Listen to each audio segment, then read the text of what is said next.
Aloha.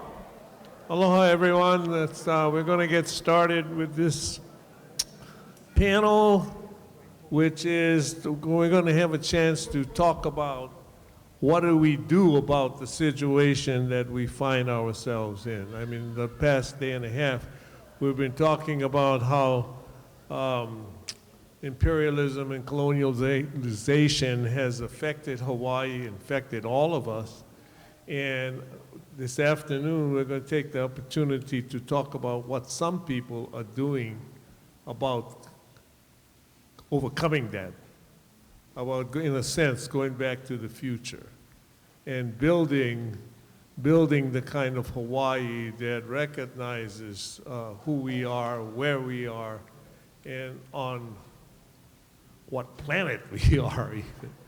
Anyway, we're going to have got some great panelists today. We have Uncle Walter Ritte, which is not very often you can find Walter sitting down someplace and not doing something.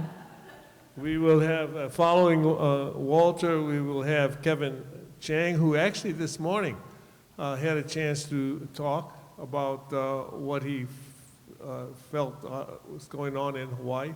And in this afternoon, will give us a chance to hear about his broader vision for things that he's doing. Bianca, I gotta put on my glasses here. Bianca Isaki, outside of the lawyer, which I know her as, she's also doing some fascinating things, using her skills, really dealing with women's studies and gender issues. In the restoration of Hawaii. And finally, we are privileged to have author Tom Coffman with us this afternoon. And he gets a chance to do something that, that relieves me from doing it, which is to pull everything together, okay? So we are going to, by the way, we're going to start off, and this is the format, we're going to start off with people telling us what they're doing and why it's working and what their visions are for it. And then I'm going to throw a hook into all of that and ask them a little bit of a question so that we can all have some fun. All right, so we'll start with Walter Ritte.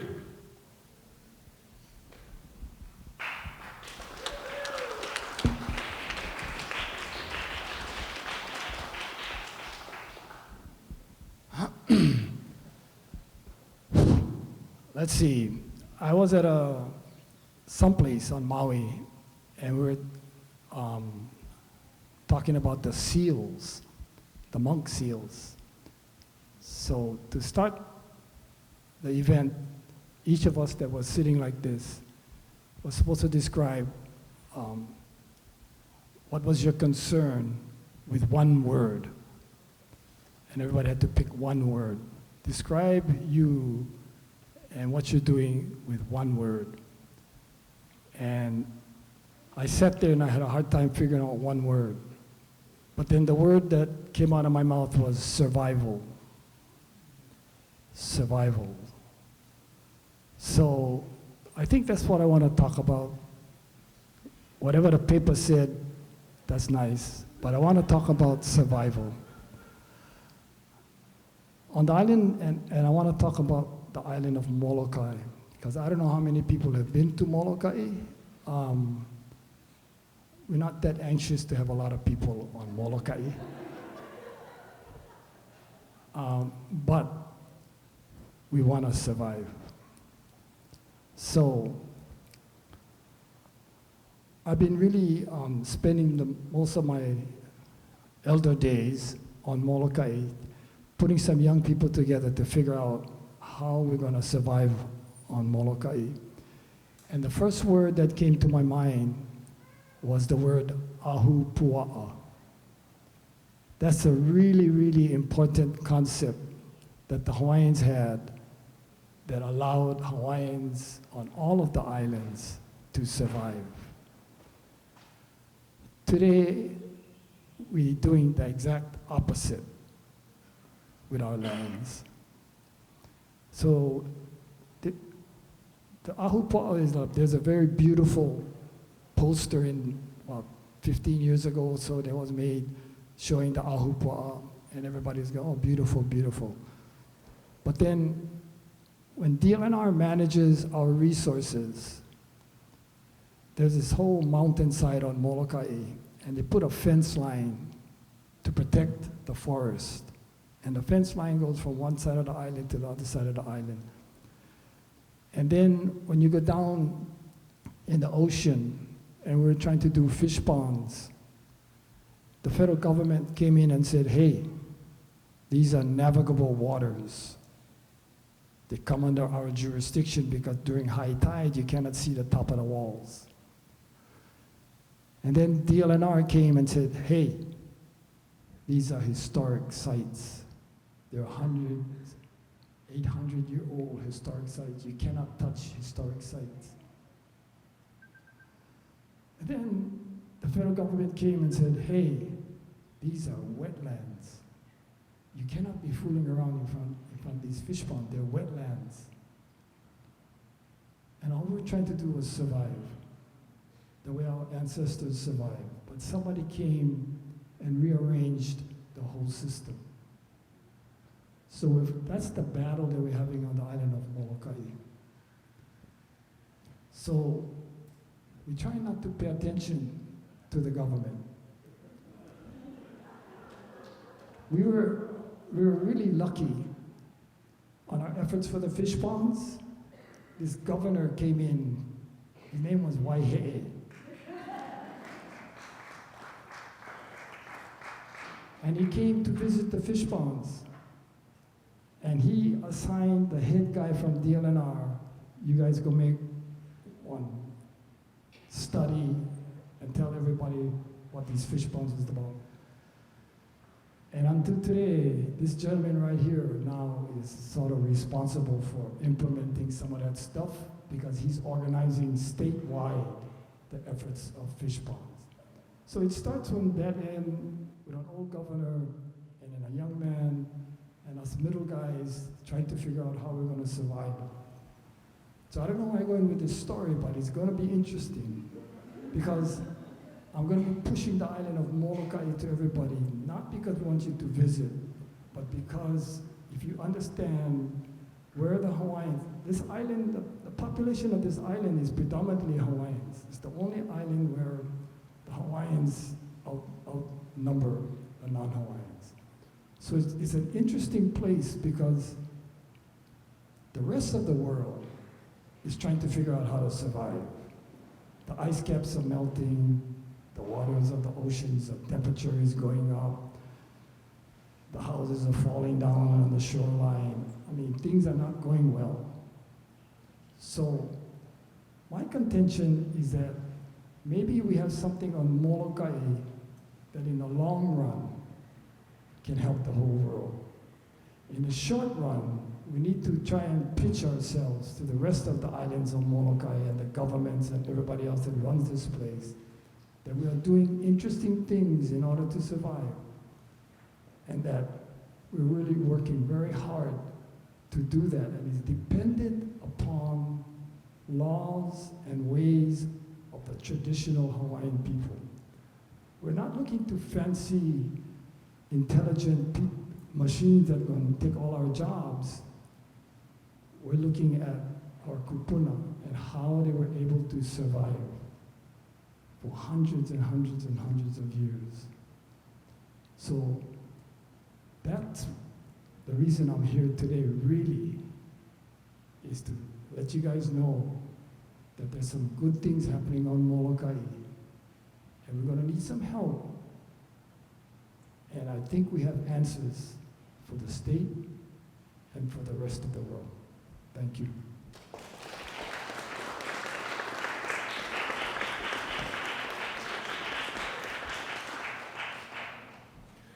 Thank you, Uncle. Is it me next? Okay. Yeah. Hello, my name is Kevin. I am a Kupa'aina of Kahalu'u. I am the executive director of Kua'aina Ulu Awamo, which means Grassroots, growing through shared responsibility. We exist in part because of a lot of activity that happened on Molokai, and a lot of activity that happened while Governor Waiheʻe was in office. We were created as a mechanism to facilitate grassroots networks. Our founding network, Ealupu, which means to move forward together, really had its genesis at Mo'omomi, Molokai. When Uncle Mac Poi Poi and the Hui Malama Mo'omomi brought communities together, and then they said, we want to keep doing it. And that's how Kua was created. We also facilitate the Hui Malama Lokuia. So I don't do this, I help to enable it. I'm on a team of 9 who do this work. Hui Malama Lokuia was actually founded by Uncle Walter and others to let fish pond practitioners share their successes and challenges and grow from that together. And then we have a younger network, which is an older network because it's mostly kupunas, called the Limu Hui, where they're doing the same. They share about Limu traditions, they talk about their places, and have a vision for one day of having restoration of those places.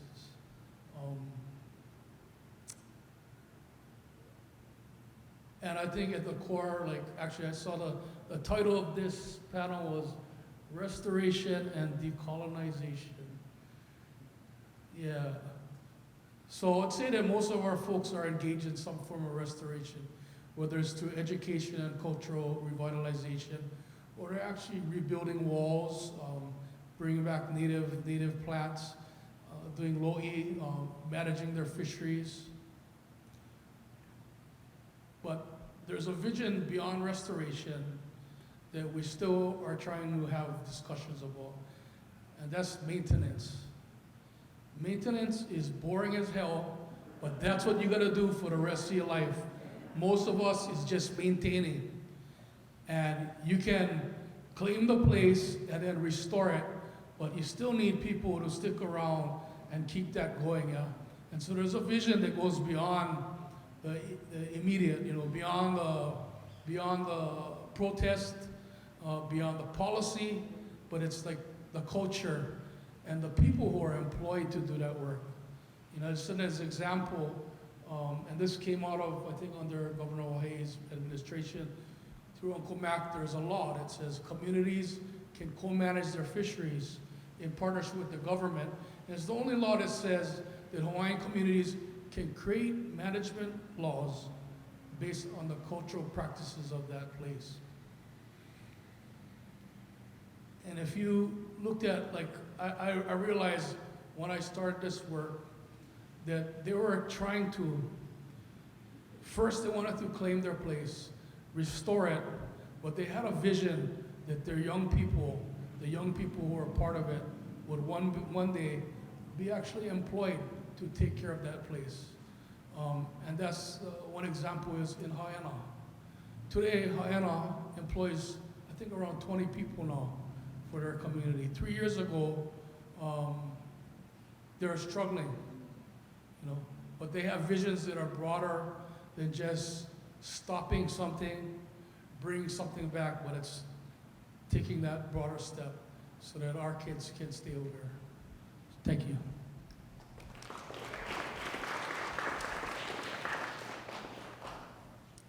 Aloha. So we have survival, maintenance, and then I guess I would put down that I do kind of like trying to slow down the backsliding. We want to get to restoration, but a lot of the legal battles I end up in seem just to be about kind of stopping things from happening or things from becoming worse. I was asked actually to talk about decolonization and water, so my comments will be kind of addressed around that, and specifically this concept of like paper water, which is the idea that there's like water rights, but it's really hard to get it to become wet water, and that is the way people talk about it.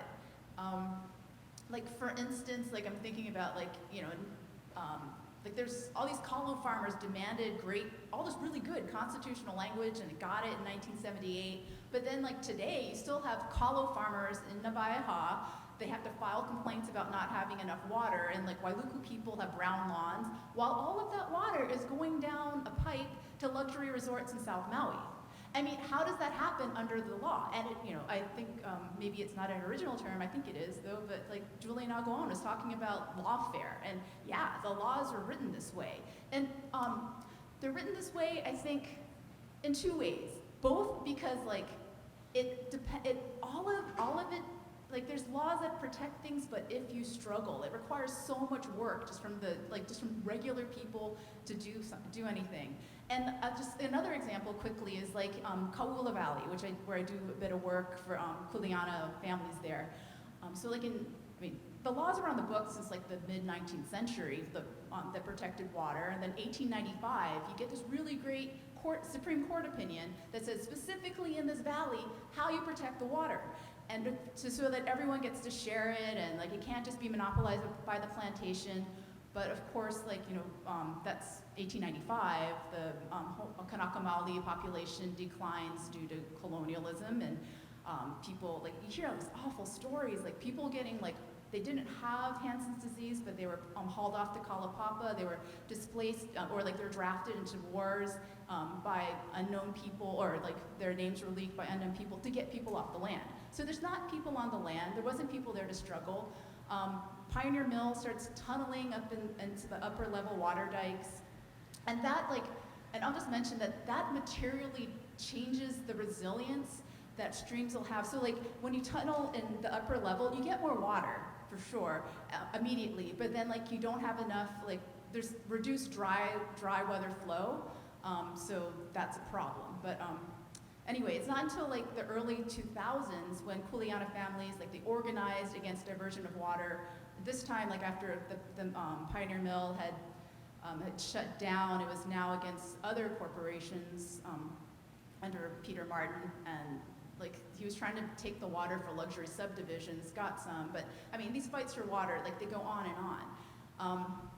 So actually, I'll stop there because I have a lot of examples of water fights and water law and the disjuncture between the two.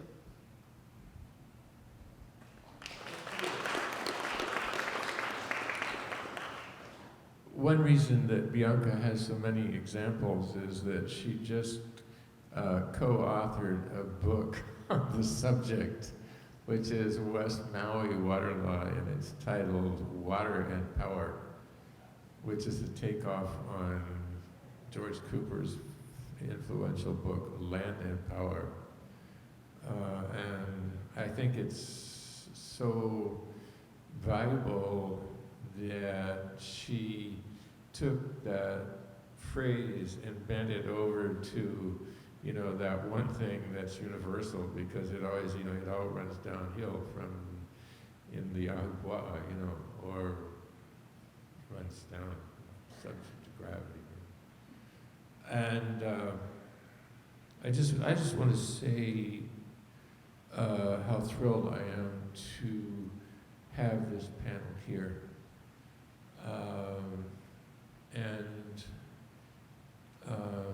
As a co-convener of the session of part of the work group that helped, Chang can testify that I was the one that was always nagging to have this panel. And the reason was from I could give a really long-winded, complicated stuff about the failure, the relative failure of the environmental movement to protect the environment. And I've had quite a few skirmishes around that, most of them very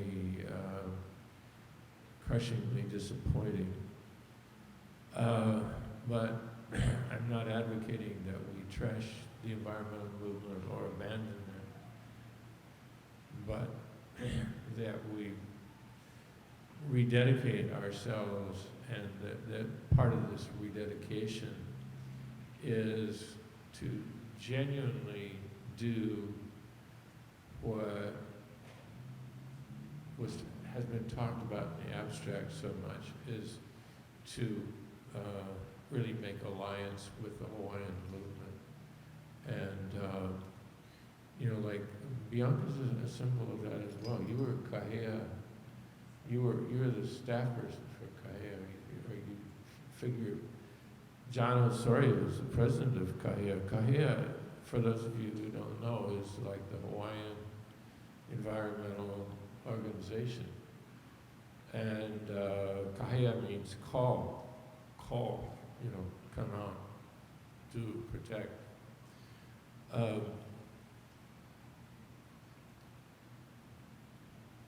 More closer to the ground. I had an experience where I did a film on the native forest. And it was the one time that, you know, Walter and I we weren't in the same place. And was because I was working with Nature Conservancy, and their whole focus is protect the watershed, protect the native forest, and in the process there's protect the land. There's a protect the land, rich landowners from taxation is one of the subtexts, but I don't knock that too much. But the protection of native forest is very important. And it isn't that Walter wasn't often protecting the native forest, for example. And as a matter of fact, in reminiscence, I have to say, when Walter, Ritte, and I were hiking around Molokai together 40-some years ago, he's the one who described to me how he was going to replant the native forest of Molokai. And I thought, that just boggles my mind, you know? And now it's happening, right? Okay, but so this is wandering a little bit, but it's important, I think, to realize like how complicated this is and how this terrain takes you a lot of different places. I did this film, and part of it is what offended Walter was the Nature Conservancy was involved in building these fences, and I didn't realize at the time that I hadn't thought that through. But what it does is it allows for keeping out the goats and the pigs and slaughtering them. You do get recovery from that. I damn near killed myself doing this film because I was like 50-some years, I was 58 years old specifically. And so I was very impressed with how hard it is to really go Malka, to really get up the mountain is very excruciatingly difficult.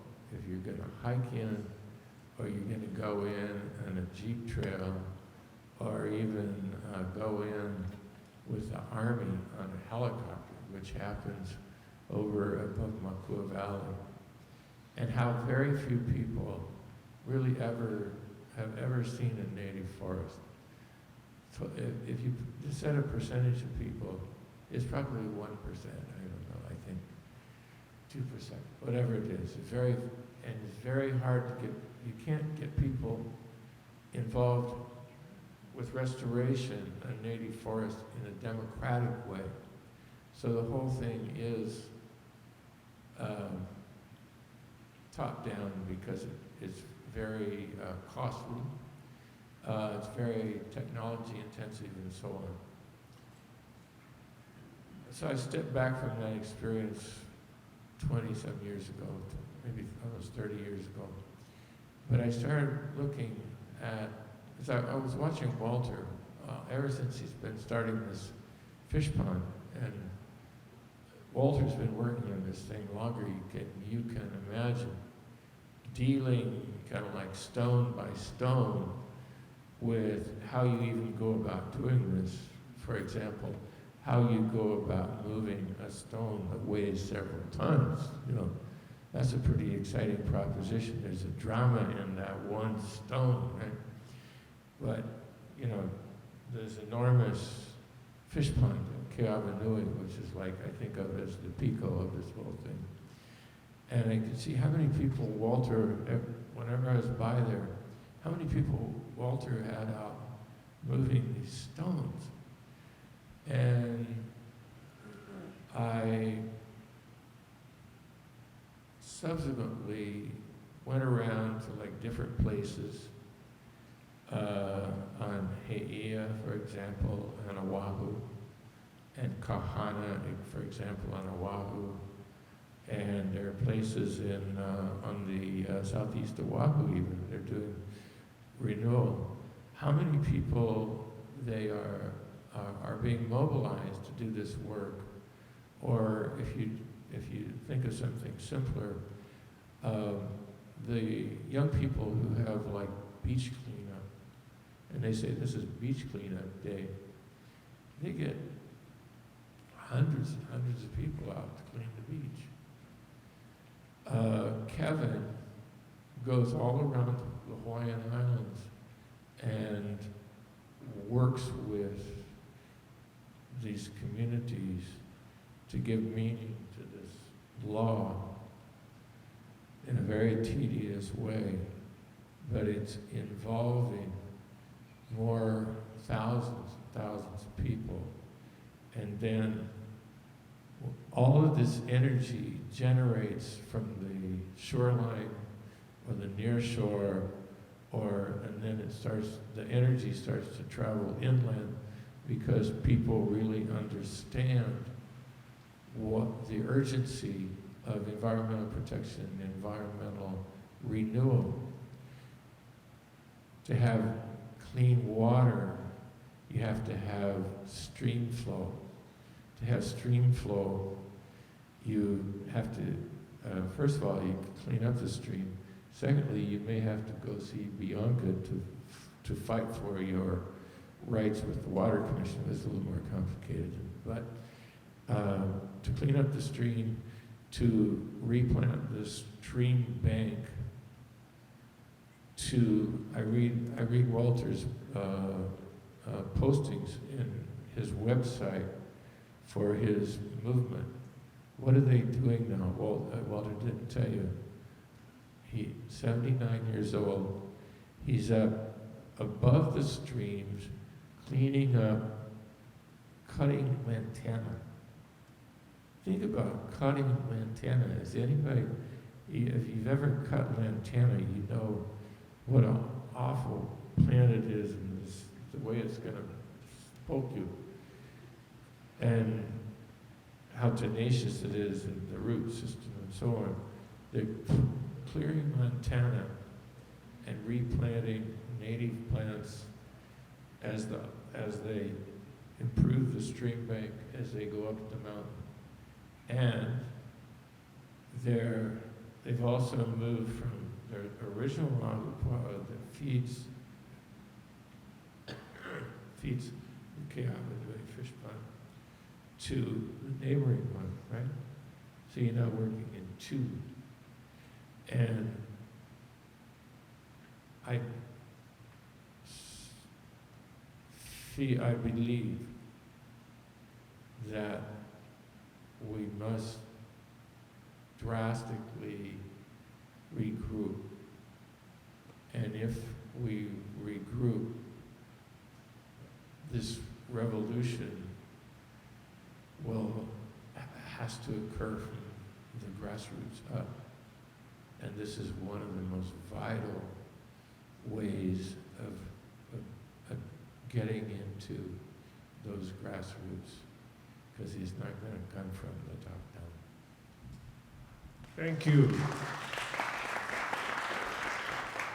You know, we have been talking for the past day and today about the settler culture and how the occupations affected all of us, you know, and you can't help but remember that there was a time when Hawaii actually fed as many people as we have now living here.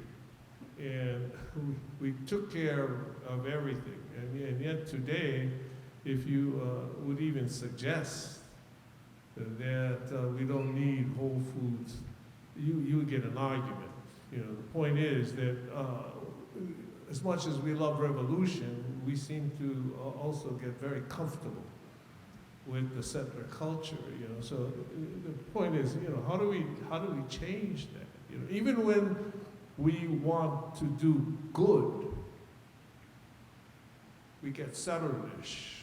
You know, and like I was going to talk about Walter. You know, Walter had those fish ponds years ago, and first he has to deal with the federal government and get past all their regulations so that he can finally do something.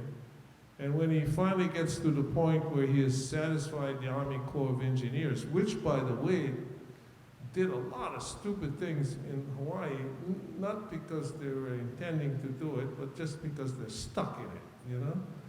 But anyway, after he gets done with all of that, he has to deal with the state. The LNR tells him, oh, you can't remove the stones because these are historic.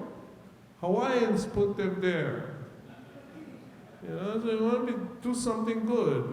But our culture is leave the stones alone. You know, if the Hawaiians were around, they would fix the fish pond. That's maintenance, right? And so, you know, as we talk about these things and we do little things here and there and we do important things, we still seem to be stuck.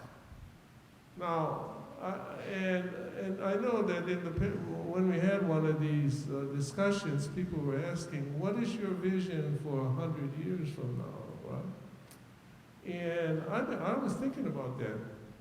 And as I said in the audience, I remembered I was at another conference, you know, and we were at this conference, and the conference was talking about the fact that America may fall apart in an year. There was actually a survey taken, and 40% of the people surveyed across the continent believe that there may be a civil war. See? So my question to the panelists is what would you do? How would we survive? What would you do? What would be, if you could wish something to happen, what would that be if a year from now, Hawaii would be floating by itself in the middle of the Pacific watching a continent fight with each other? So I'll start with, what is the thing that, you know, what would we do as a real strategy if all these surveys come true and this country falls apart and we find ourselves in the middle of the Pacific like we are today? So from the people who are trying to return us to the future, I thought it would be interesting to see what they would think needed to be done next.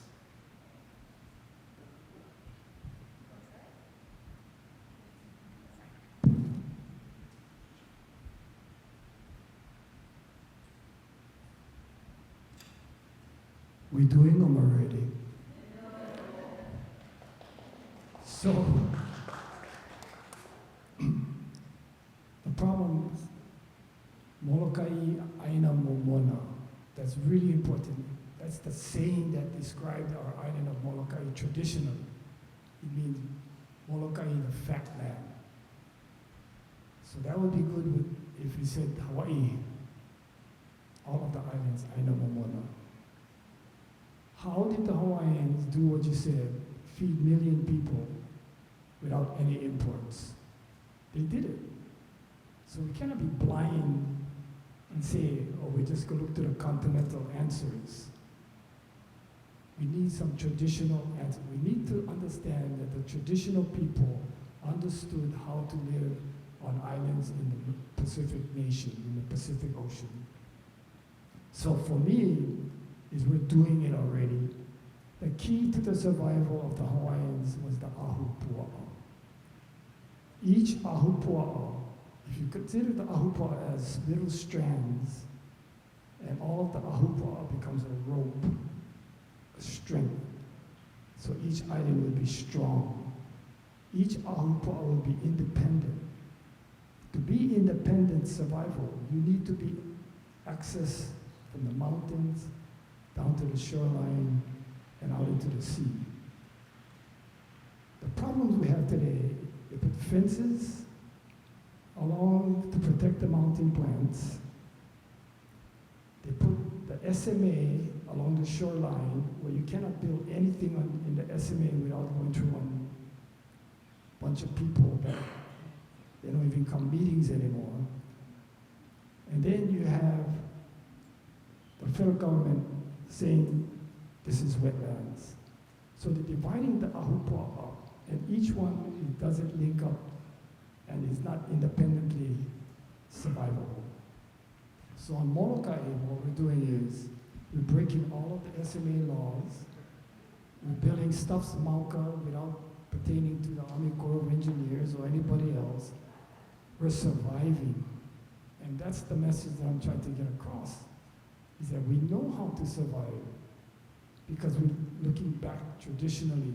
How did they survive? Simple as that. So we need to stop looking at, I don't know where we're looking, but it's not working, and see what traditional answers that we can look to in order for us to survive.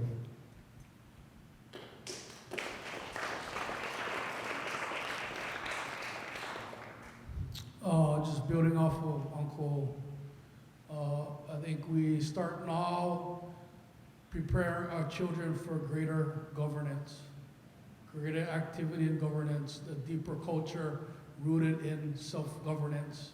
Not like, I don't have this big vision of some nation or whatever. I just see incremental changes in our culture where our children have more say about their future and how we take care of this place. In terms of like a vision, Uncle Carlos Andrade, who was a professor here, used to talk about konohiki, and I think of the konohiki mindset, that maybe one day DLNR will have a more integrated kind of structure in the way it works, but also have a certain mindset that's also reflected in the people. The idea that hiki meaning to do, and kono meaning to like entice. Building people who can build relationships with their communities and their places, and that is a core concept involved in their job and the outlook of DLNR. I think that's kind of what I think for the future.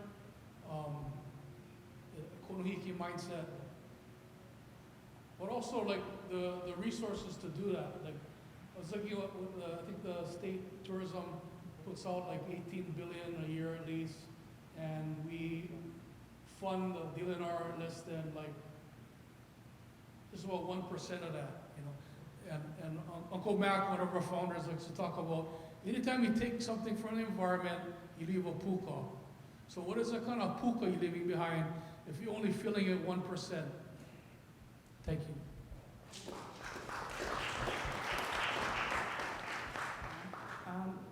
I want to pick up on your last point at the end, but I guess in response to Governor's question, for me, it would be first, and this is how I approach everything, so I appreciate Uncle Walter's question too, answer too, that we're doing it now. If there's a new leadership or a new structure needed, like to do is like you find the people who are true community leaders that have shown themselves to be, and then you figure out all the different ways to help them and support them. I mean, that's something that we can do now. That's something I do now. I mean, because it's not hard to find people who are really doing good work and, you know, it's clear, like, and you must have some analysis of like what's good for political economy and what's, you know, what is like truly gonna, or be part of decolonization. And then you find them and then you talk to them and like, oh, maybe they need like They need someone to help write grants, or they need somebody who they want to protect EVs. I'm like, all right, well, let's go figure out how to, Lance, let's go learn Chapter 6E, figure out how to protect EV. Or no, now they have a foreclosure. Let's go, let's help them with that. I mean, that's not something that everyone can do, but as a team, I think that would be the way that I would approach that. If there was oh my God, we're floating on an island, we need new leaders, we need new ways, let's support the people who really have our interests at heart and then support them. And I want to pick up on something you said about the 1%, and maybe I'm not understanding it so well, but I think in restoration, and this is what happens so much, we always get these, we have to push back on the idea that if you save a percentage, that, if historic sites, native forest, that that you can demolish the rest. And that is always the bargain that or that communities are offered. Hey, look, this commission doesn't like you, you don't have political support, all you people, frankly, are getting older, so just maybe you're better off just protecting. We're gonna protect 2 more historic sites than SHPD's requiring us to. So just take that and go away. And I'm not saying that sometimes that's not the heartbreaking choice that you really actually should make to actually protect the resource, but it's messed up that is the choice. And I don't know how to stop it, but I hope that we can have a conversation around well, maybe people have other experiences with that, and then maybe you came up with a different answer, because I don't have one. And this comes up with my clients all the time.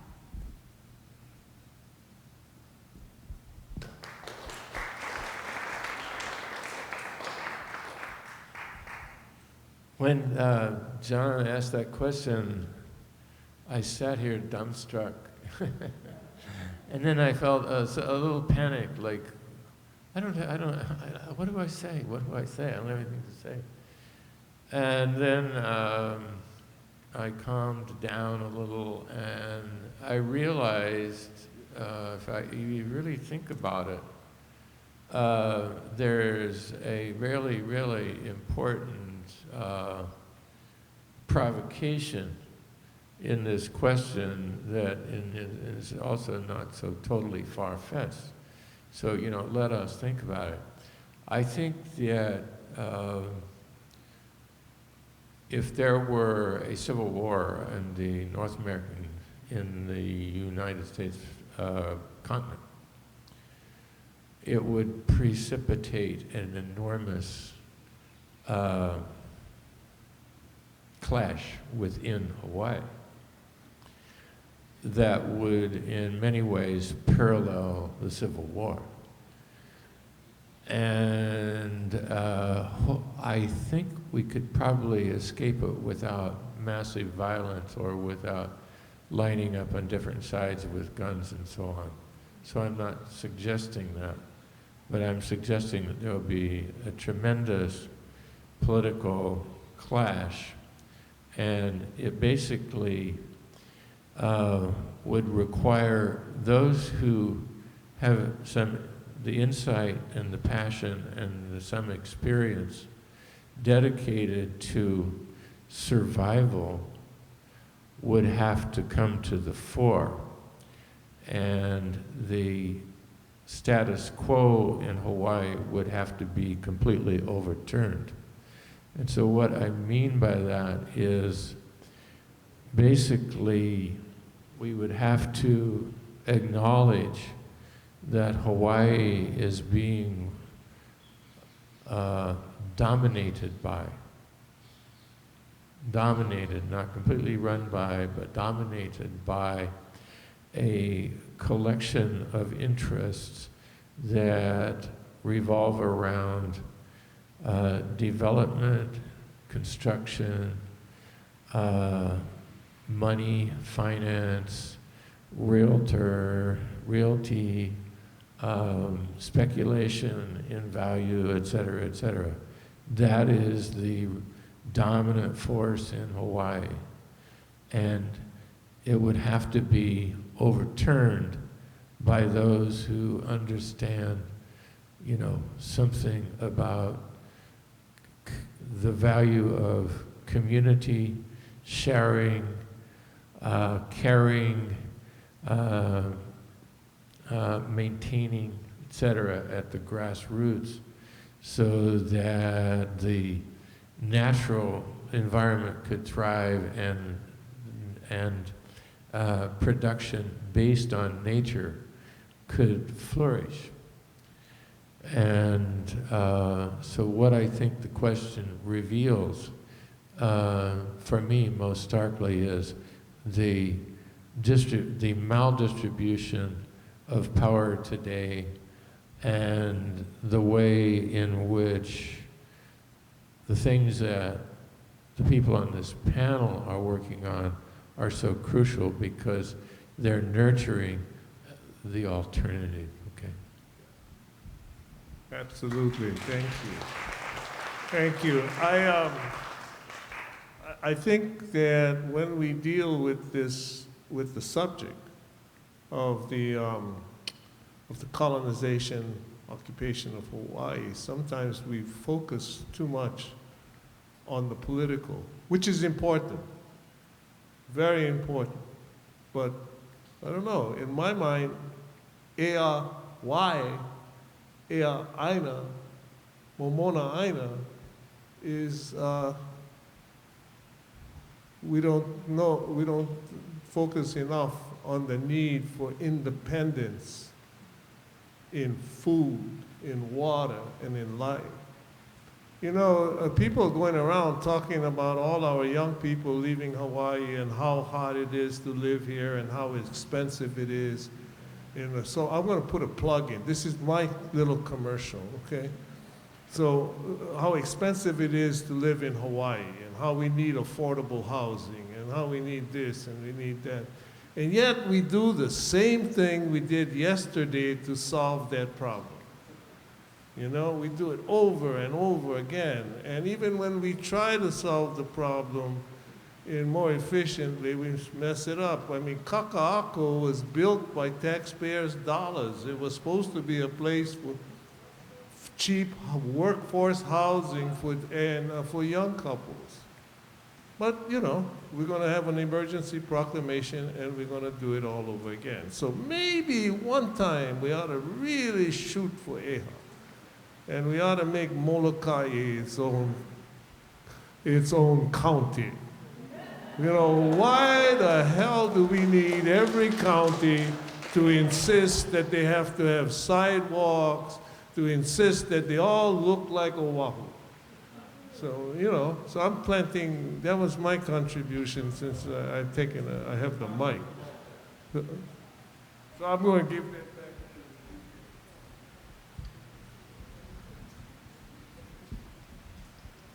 I had one thing I forgot to mention. On the island of Molokai, where we have two economies on Molokai, and the governor, the ex-governor here, was responsible for that. We have what we call the existing economy, with the cash economy, and we have what we call the subsistence economy. So the state never was interested in a subsistence economy because you cannot collect taxes when we're just trading with one another on the subsistence economy. So nobody paid any attention to our subsistence economy. But Governor here allowed us to write up a subsistence economy plan. And the next generation that's coming out of college is building on that plan. So it's an excellent plan. And it talks about all of the things that where and what and how much we're using in that economy, in the subsistence economy, and the importance of keeping that economy alive on Molokai. And the proof in the pudding is that the next generation is taking that original study and taking it to another level.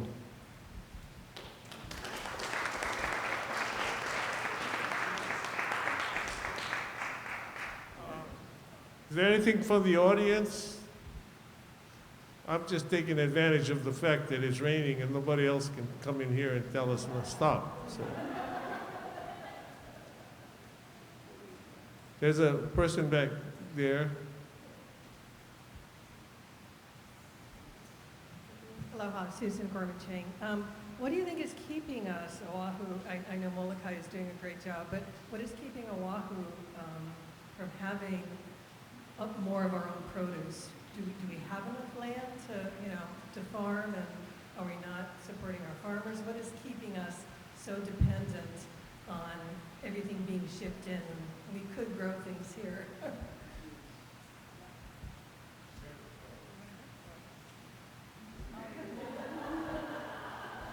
I guess to start off with, it's like, well, I'm sure there's a million other factors, but two things is like the cost of labor and housing. And I mean, and in some ways it's like it wouldn't be a terrible fix if we allowed like people with farms or farming, commercial agricultural operations to house people on their lands. But then we also have this other threat, right? Like where people subdivide agricultural lands and build up gentlemen's estates. So you don't want that to happen, but then you want actual commercial farming. So then you require farm plans, but then some of the farm plans require nothing but, like they don't have like minimums. It's a tough policy question, and that's what I think of. I know there's some movement on Kauai to try and deal with this, especially, well, by actual farmers. But yeah, I know, just off the top of my head. So we have limited lands, and you should be growing food on your land. But the state of Hawaii has decided that they're going to invite the biggest corporations in the world to farm our lands, and none of the stuff that they're growing you can eat. So right there is a major, major, major problem. Not only are they growing things you cannot eat, but they're using chemicals to grow those things that you cannot eat because you cannot eat it. And we don't know exactly what, because they mix chemicals. And for whatever reason, the Department of Agriculture in the state of Hawaii has 100% support. I'm saying that because on the island of Molokai, that's what's happening. And these farms are right next to our school children, and the sprays are going all over the place. But for some reason, we have not been able to control these companies here in Hawaii. Maybe I can fast guy in there. I haven't worked on land stuff in a while. I used to, but maybe one way of thinking about what can be done is when we started facilitating the Hui Mala Molokai, you needed 17 permits, 2 years, and $250,000 for a volunteer to restore a fish pond. When the Hui worked with Cal Watson and Walter and others, we're able to push a streamlined process through the state. And now today, you can pick up a rock and easily get a permit. Now, I don't know how the land works, but if you looked at the permit process for fish ponds, they streamlined it because there's a reason and a purpose for doing it. And I don't know how it works on the land anymore, but maybe there's something about the purpose you're doing it for that should make the permits easier to get, etc. Long-term leases.